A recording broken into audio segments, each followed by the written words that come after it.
thank you again, man, for doing this with us. And we've gone way past, our allotted time. So thank you for hanging in there. Hey, I don't know what that allotted time is, but it just feels that way. I feel like I've overstayed my welcome. But thank you for taking the time, because this is going to go down in history as a testament of hardcore from the man himself.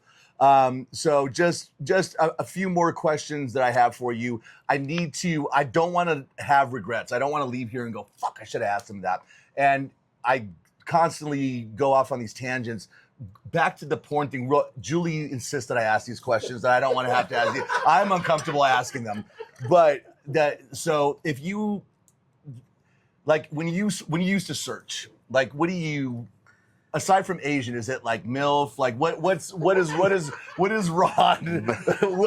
is he clicking? It's definitely not MILF. I'm sorry, not MILF.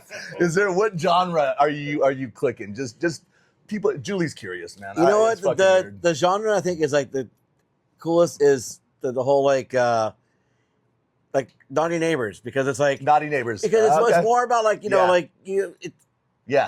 okay. I'm gonna reference a movie. It's like what's it, Step Brothers with Will Ferrell? I'm picturing, is she wearing panties? Is she wearing pink panties? Like, you're talking about old school. When they're in therapy. You know what I'm talking about? She's not wearing anything at all. Exactly. So that's my mindset. Like I'm thinking, like there's always the neighbor, like, she might be hot. The off-limit fantasy.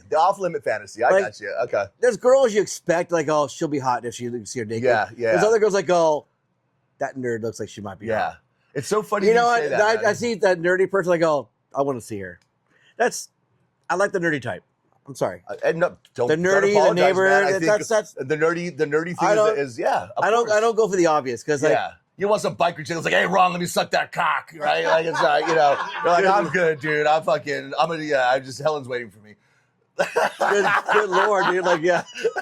No, we're not in the Blue Oyster Bar now, are we? We're not. Right? All right. So it's funny that you say that about, like, because I always have these weird thoughts. Like, I'll see, like, I'll have, like, an older lady who's just being a bitch to me. Like, I'll be out somewhere and she's just like, whatever it is.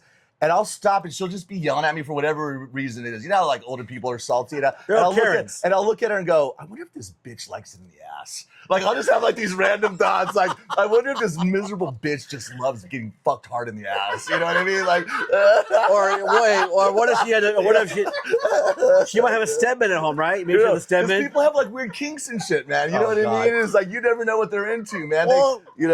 It's like Martha Stewart, right? Don't we all want to know what Martha Stewart? Like, Martha Stewart's part of some kinky shit, right? Exactly, dude. I'm just saying. Martha Stewart's a freak, bro. Oh, she is. She'll put it on you, man. Hey, her and Snoop Dogg probably already did some freaky shit. Man. I'm just saying. All right. Okay, and one last one. She insists again is did you have a favorite magazine? Was it like, what was the series? Was it Hustler, Penthouse? Was it, or did you just all of them? All of them. Well, there was a magazine called Naughty Neighbors, and also Barely Legal. Barely Legal. There you go. That's a very famous, popular one. It still might be digitally. You know what's crazy, dude? Is that there's no more print magazines. Did you know that? They're done with all print magazines. Do not exist, man. You know how I know? Because this fucking garage. I tried to wallpaper it, and I scoured the earth, and everybody's like, "Sorry, man, they don't make it. It's all digital now. There's no more print. It does not exist anymore." Today he's gonna find garage sales that someone's selling. I know. That's why if that magazine's missing, it was Steve, not me. Yep. That's right. See, now I felt bad. I got rid of all my magazines. Well, that one last guy at the not auction, but the raffle. Dude, that guy has all my old porn. Dude, lucky guy. You gotta track that guy down, man. Right? Okay. This actually is a question from Juicy J. This is legit. She asked, and I'm like, that's an interesting question. What is the weirdest thing someone's ever handed you while you were mixing or at the store? Has anybody handed you some shit? You're like, what the fuck is this? Because I know that kind of shit happens, right? Like, people are all drugged up and, I love Rodney Carter. Here's a fucking rooster. Like, I mean, has it? Weirdest thing they handed me. Oh God, that's a tough one. We can come back to it if you need some time to think about that. I wouldn't call it weird, but I had someone give me their panties once. Right, okay, that's cool. So that was what did he look like? Was he buff or? Oh, the tidy whities, Oh man. Yeah. I'm messing with you, man. Yeah, he pulled his Not a neighbor. Hey. But do you really want to see your neighbor naked? Maybe not, right? Not that guy. All right. Oh shit. All right.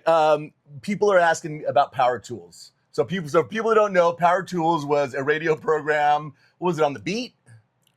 On Power 106. It was on Power 106, and it was like at 2 a.m. Yeah. And I always thought of it as like the Hard House, DJ Irene, Richard Humpty Vision, but then they started fucking playing other shit too. Yep. And were you on Power Tools? And what can you tell us about Power Tools? Okay, just so you know, I've never been on Power Tools. Okay, you haven't been on Power Tools. So there's myth has been busted.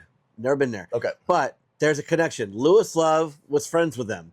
We got to get him on. Louis Love gave him one of our mixes, and every time people say like, "Oh, we heard you live," I go, "I was."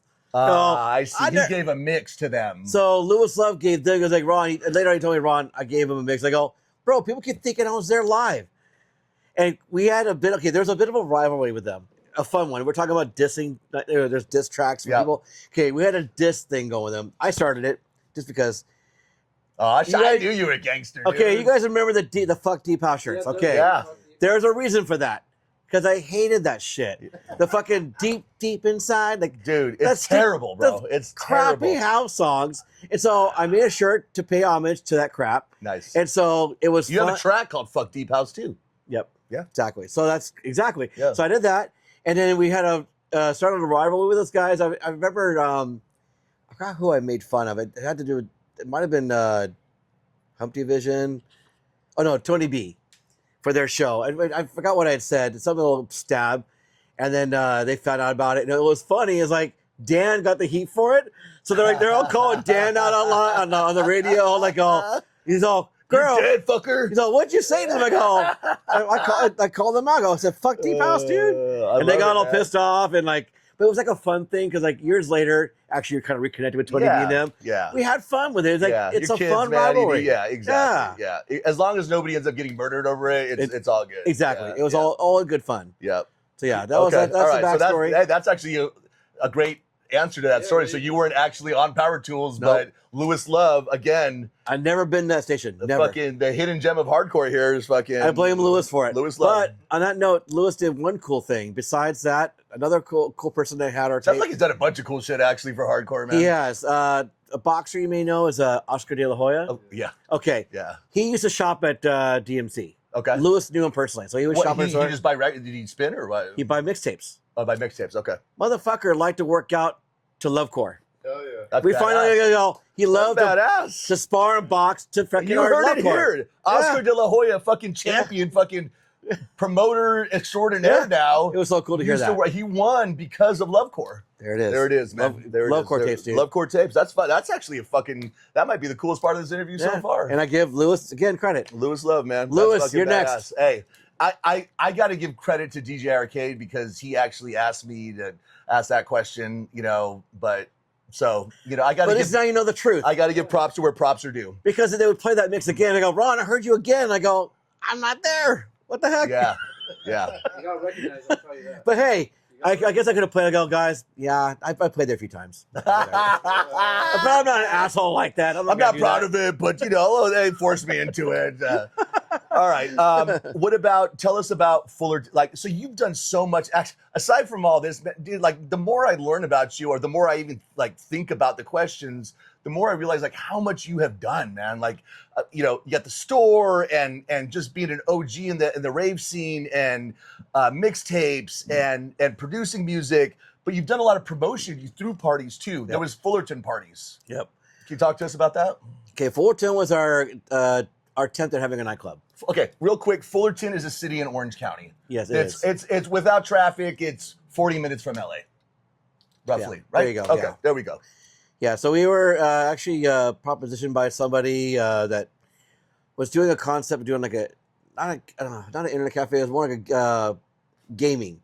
Basically, nowadays, fast forward to now, people can game online with each other to people with other people in other states, other countries. There used to be a place where you would go sit next to them, right? So before that was actually a thing, they actually went to the cafe, and there were computers built, which give my dad credit. My dad built the cafe for them, so the whole it's like about 10 plus computers all around in some big table area, and they would game in the front of the area. So they said these guys wanted to do a club in the middle. So they just trying to like make money, or like how can we like pay the nut? And they did, and they also wanted something cool. They figured, okay, the internet cafe is kind of cool, but we need more. So, huh? They would close late. That's why. Yes. So yeah, they were up all night. Our gaming nerds are like that. Says that they were like they're nerds, so they're up till like 3-4 in the morning playing arcades and shit. Yeah. So these guys hired us. They came to us and they knew that we had a story to go. They knew our history. So we did this project with them. We invested, sunk our money into this club. We took the bulk of the place. So in this club, whatever, we put our sound system in there. We tried to get a bar. We never got the bar off the ground. So we couldn't get the bar. Orange County's tough with alcohol and all that shit, right? Yeah. So even beer and wine, we had a hard time getting it. So we just we just dealt with, we'll just be all ages. So fine, we're all ages.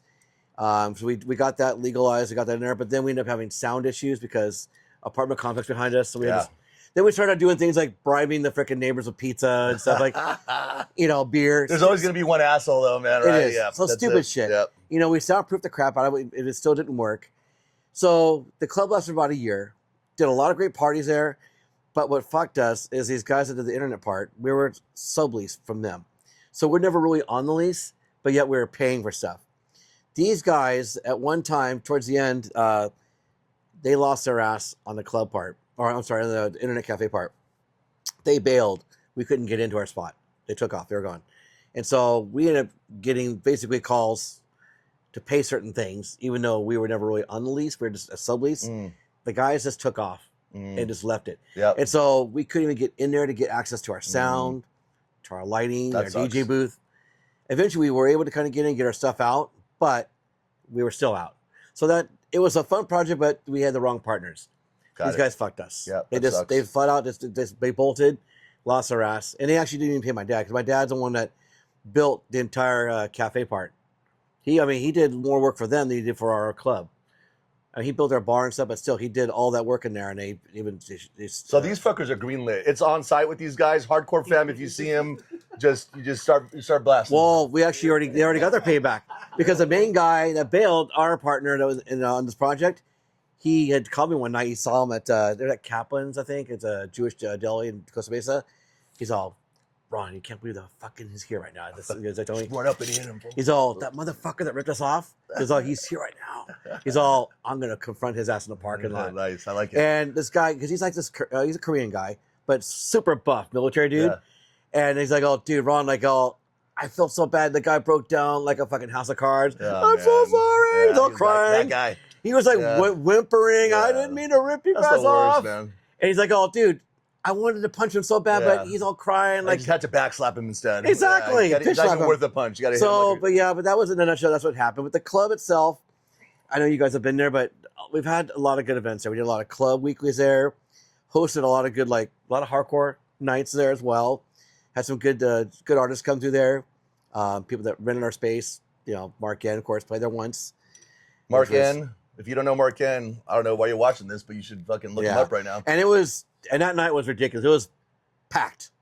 It was off the charts party when he played in our space. And we didn't even, that was like a nice gift to us to have him play in our club. Yeah. Of course, years later, we find out we get to actually have him again for free in our store. So twice we got Mark in for free. That dude's got skills for sure, man. Fuck. Yeah, I see some of his shit online where he's just fucking with 45s and scratching and cutting up little 7-inchers. Oh yeah, which is so much harder to scratch with and stuff. And so mad respect to Mark N. I'm sure most of the people that are watching this are love that dude and what his hardcore output. All right, a few more questions. Thank you so much again for spending all this time with us. Well, and that club, by the way, was called Digital Clinic. Digital Clinic. There it is. With a K. Cool. KLINIK. So Digital Clinic. Yeah. Did you guys sell porn there too, or no? Was that no porn? No porn. Okay. No porn. All right. No, just soft drinks and I think nachos and shit like that. But yeah. Sorry. So I was saying this during beforehand, but I kind of fell into the rave scene randomly through drugs. And it just happened to be that I fell into it like at the peak, like in its fucking glory days, which was like, 95, beginning of 95 into 96 and then 97. And it's very different now, the hardcore scene versus back then. Like that, it was badass. I mean, it was a sight to behold, man. Well, the mid to late 90s was like the sort of the peak of a hardcore scene. And it was, what really stood out to me was, I would stop by the other rooms and peek my head in, and like I'd see the jungle room, like fuck, everybody's laid out in there, everybody's sleeping, and then like I'd go to the house room and everybody was just like standing there doing this. The hardcore room was like arm in arm at the speakers, hands on shoulders, just people on the speakers, pretty little Hispanic chick with Mickey Mouse gloves blowing a whistle. It was going on. I mean, it was fucking like. It was just, the energy was like nothing else, man. You know what I mean? Like you had to be there to have experience in it. I think that's why people that did experience that time have such a reverence for it and so much love for it. The electronic music scene is like since blown up like crazy since then with Pascal and EDC and Vegas and all this shit.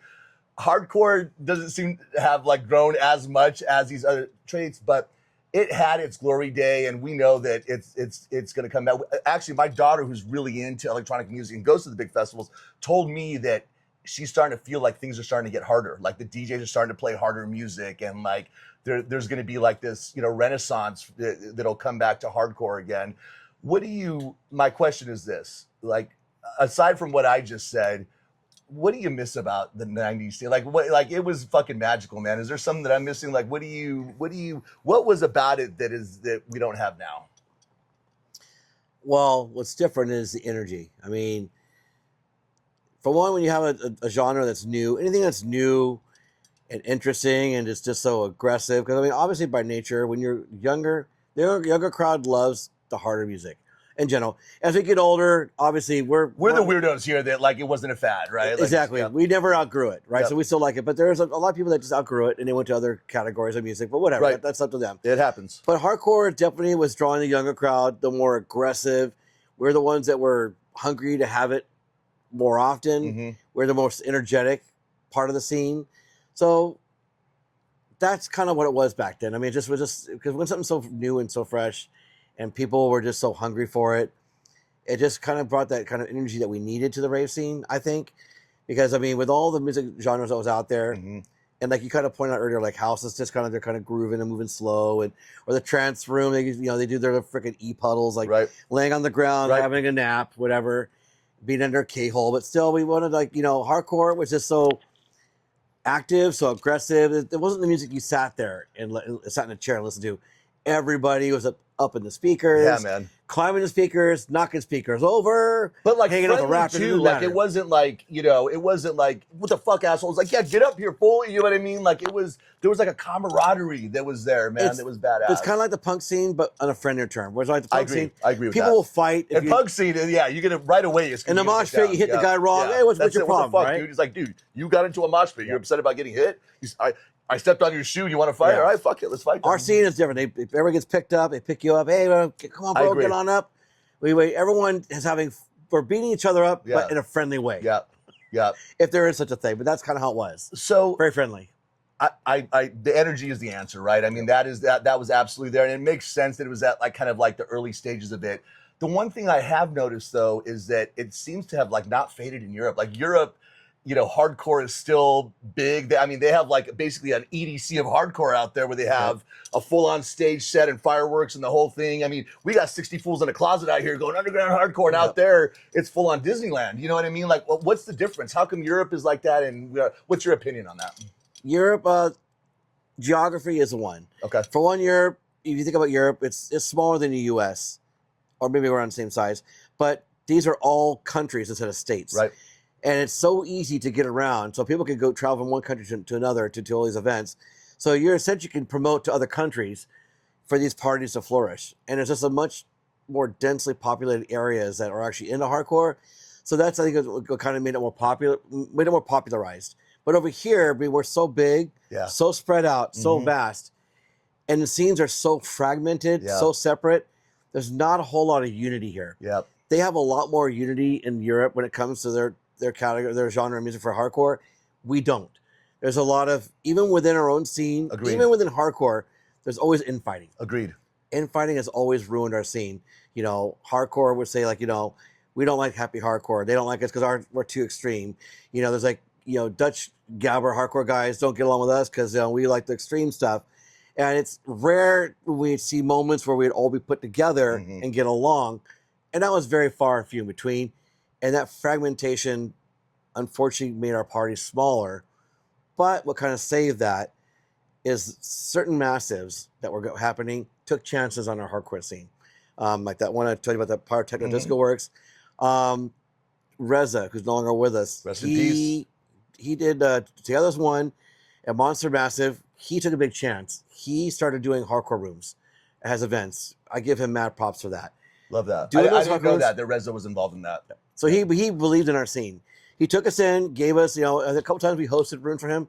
He gave us legit areas in these big arenas with nice sound and with just a nice budget to bring in nice, solid DJs from around the world. And those would pop.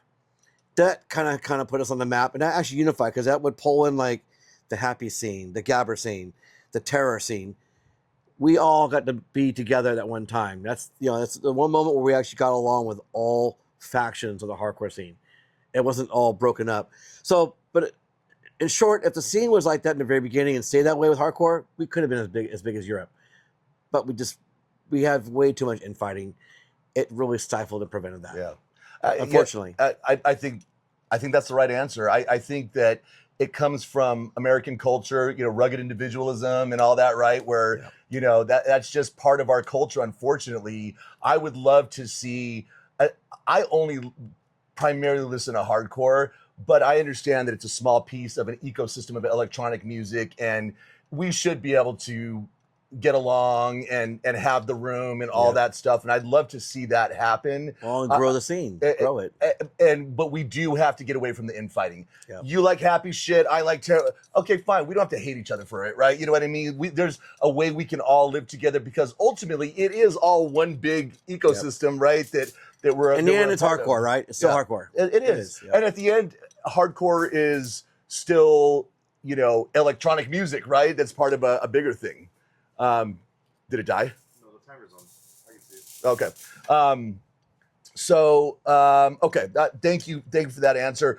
We're looking forward to going to Dominator this year in Europe, Fiend and I, and that'll be my first experience going and having seen one of those huge festivals out there. So. Well, and hopefully Steve can hook it with some artists there to do something similar. Maybe you could do some absolutely. Remote. I mean, this is your chance, dude. Talk to those guys. I'd love to. Yeah.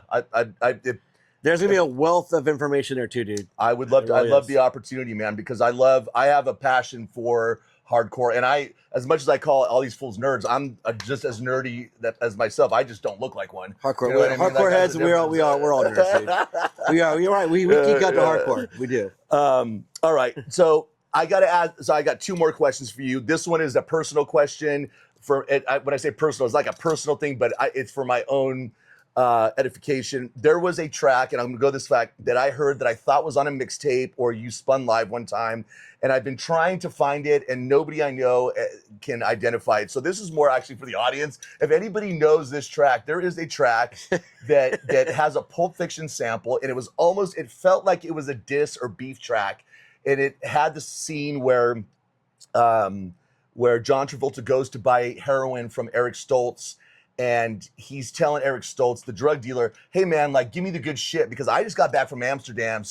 And they got good shit out there. So you better have the good shit. And Eric Stoltz goes, hey, man, I'll take the Pepsi challenge over that Amsterdam shit any day of the week. So that was sampled, and it's like a hardcore track. It was and I've been trying to hunt down that track forever, and I cannot find it. Nobody seems to know that. There's a ton of Pulp Fiction sample tracks. It is not part of like one of those. It is like its own thing. And if anybody knows what that is, if you could comment it or hit me in the DMs or whatever, I appreciate it. That's guy. I don't know. Yeah. Okay. So that was actually a question for the audience. So audience. Okay, we're going to round it out, man. Thank you so much again for just taking all this time. This has been, I can't wait to because as you're sitting here and you're like hosting, asking the questions, you have to think about the questions and all this shit. I can't wait to go and relive this, you know what I mean? And hear the answers and really digest it all and stuff like that. But this is just been absolutely amazing. A lot of shit that I didn't know. And now it puts perspective to a lot of things. Ron, man, you're again like let's Dr. Free Cloud's mixing lab in Fountain Valley. It feels like it's Huntington Beach, but it's Fountain Valley technically. Well, actually, now we're at Dr. Freecloud's record store. Dr. Free Cloud's record store. But Mixing Lab, just for the audience, Yeah. was the early years in Costa Mesa. Early When we years. first opened. How do we plug you? What is there a website or like what's the easiest way for people to find you guys? DrFreeclouds.com. drfreeclouds.com. That's it. So you guys, if you're here in Orange County, you gotta stop by. You gotta come in and meet Ron and Helen and just see, like, that's the one thing that everybody always says. When you walk into that store, it's almost like you become part of this family. You just feel like family. Like it's I know that term is so overused, especially with all the bros and family and all, but that's not that bullshit. It's like a real camaraderie where you walk in and people aren't just trying to push records on you. Like, oh man, you're into the same shit we are. Fucking awesome. We're glad to have you. Check this out. Exactly. Talk to us. Sit there and have a conversation. And you guys have been nothing but absolutely amazing. It's a trip, dude, because I was over 30 years ago, I was at illegal warehouse parties in the worst parts of town on drugs. Ron Decor and Helen. I even got a Free Cloud tattoo when I was 16 years old. There you go. You can see that. Another one there. Yeah, badass. That's how much I loved you, and I still love you. This actually, people say don't meet your heroes and all that. You've been the opposite of that. You're even fucking cooler than I can ever imagine. And I'm not just saying that to stroke you off and shit. Like I really mean that, man. Like you've been fucking you guys are the best, dude.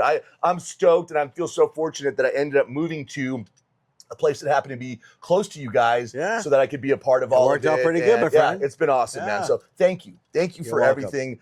I'll end it with this question: 50 years from now, you're not around. I hope you are, but say you're not around. That's scary. Yeah, I know. Sorry, man. Sorry to make it. I'm gonna end this on a fucking morbid ass fucking note. No. I meant to. I asked that the wrong way.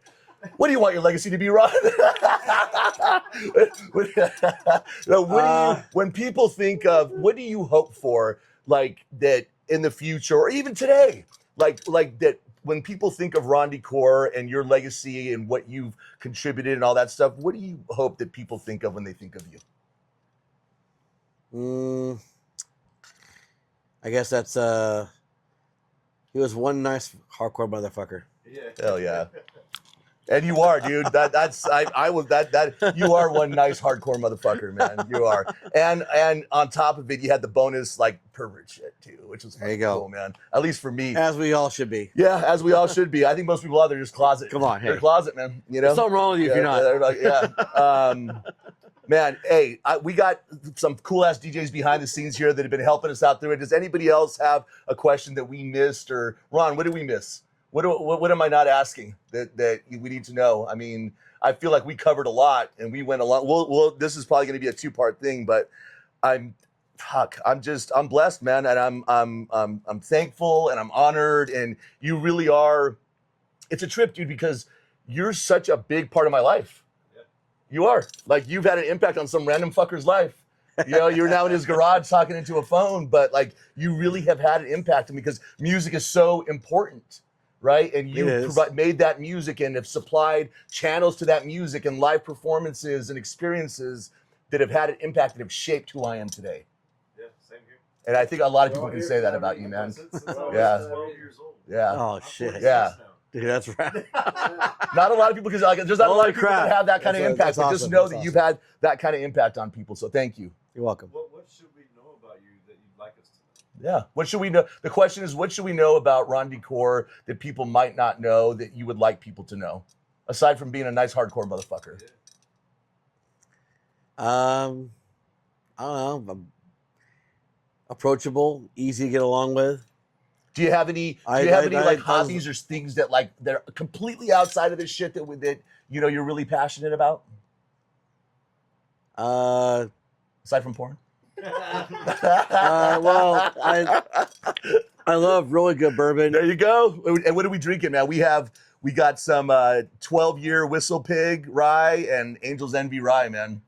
That's good. It's good stuff. I love my bourbon. I still love DJing, even at my age. I still love to play. I still love collecting records. Do you still love hardcore? You know, I still love hardcore. There was a time where like I wasn't playing it that much. Yeah.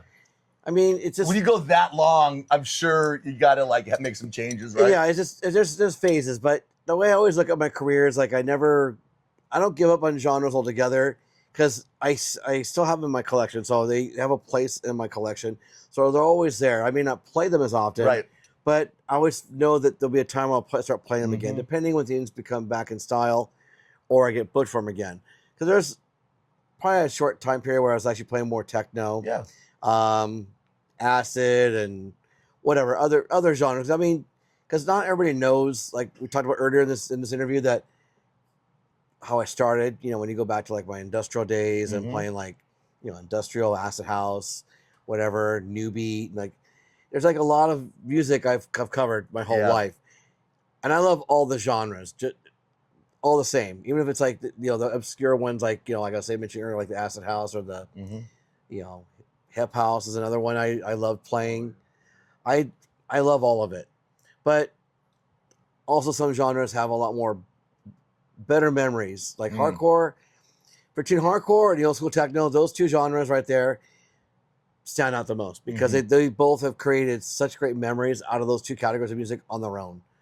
Hardcore, especially, I've made probably some of the best friends and some of the coolest people out of that industry, that scene. Some of the most memorable parties are from that. Just probably the best experiences in my life have been through hardcore. Old school techno is a very close second because that's an earlier love, but hardcore was probably what I felt like I was more naturally evolved into hardcore. It kind of summed up my metal years in high school. Because being a metalhead in high school, I used to love metal. Like, who was your I gotta hear it because I fucking love metal. Like, who did you love? Like, who were your bands when you were a metalhead? Metallica, Yeah. Slayer, because back then, Okay, I yeah. mean, I seen these bands play like you're talking at a venue that had like 100 people. Yeah, yeah. To see Those these are the bands, best shows too, by the way. I mean, I Awesome. was lucky to have a fake ID. Also, I was able to go to some of these cool clubs and see these awesome metal bands that you would, I was too young to see. But man, some of the bands I saw that were really good was like, Merciful Fate was one I loved. Man, the Invisible Orange, man, you got to hold that up to sing those vocals, dude. To see in the '80s, to see King Diamond, King and Diamond, dude, yeah, that motherfucker was just amazing. Him and was it Exciter was another one. Exciter, yeah, thrash band, yeah, they were fucking sick. But yeah, I had so much good times in metal that when I took a break from metal, I went to dance music and into DJing. Never thought that metal would kind of rear its ugly head, but actually be a peek its head in. Hey, fucker, don't forget about me. So I just that's why when hardcore, and I started, you listen to hardcore, like, man, it's reminding me of my metal years. Yeah. Because I fucking love metal, and to this day, it's the one category of music I regret selling. I kept all my records all my life. I sold my metal at one time because I was just getting into DJing, playing all this dance stuff. Thinking like, what am I to do with these records? Exactly, this metal's lame. Yeah. And I remember selling it. I didn't make very much money because back then, those records were a dime a dozen. They were everywhere. You walk in and you're like, if you get 99 cents a record, you're still, I mean, that shit sucked. But now I loved watching a guy. The best thing that can happen to you as a DJ is you happen to be walking into a record store when some DJs go to sell their collection, man. That is the hookup right there. You're like, bro, hang on. Let's just go talk outside real quick, man. Let's talk. But that's how it was. I mean, I wish I would say those records because those records now are worth so much money. Yeah. But either way, that part of my life actually caught up. It actually it made sense. My metal years actually kind of like paid off. I never left. I still love hard music. I mean, if you're a fucking DJ and you only like one type of music, you're a weirdo, man. You got to have a passion for music. Just period, right? Like all kinds of shit, Like as much as I love hardcore, we got this podcast. I love fucking cheesy ass 90s R&B, man. I love that shit. Baby making music, dude. I love, dude. Keith Sweat, some Barry White, maybe. Even that, Barry White, all of it, man. Teddy Pendergrass, dude. I love that stuff.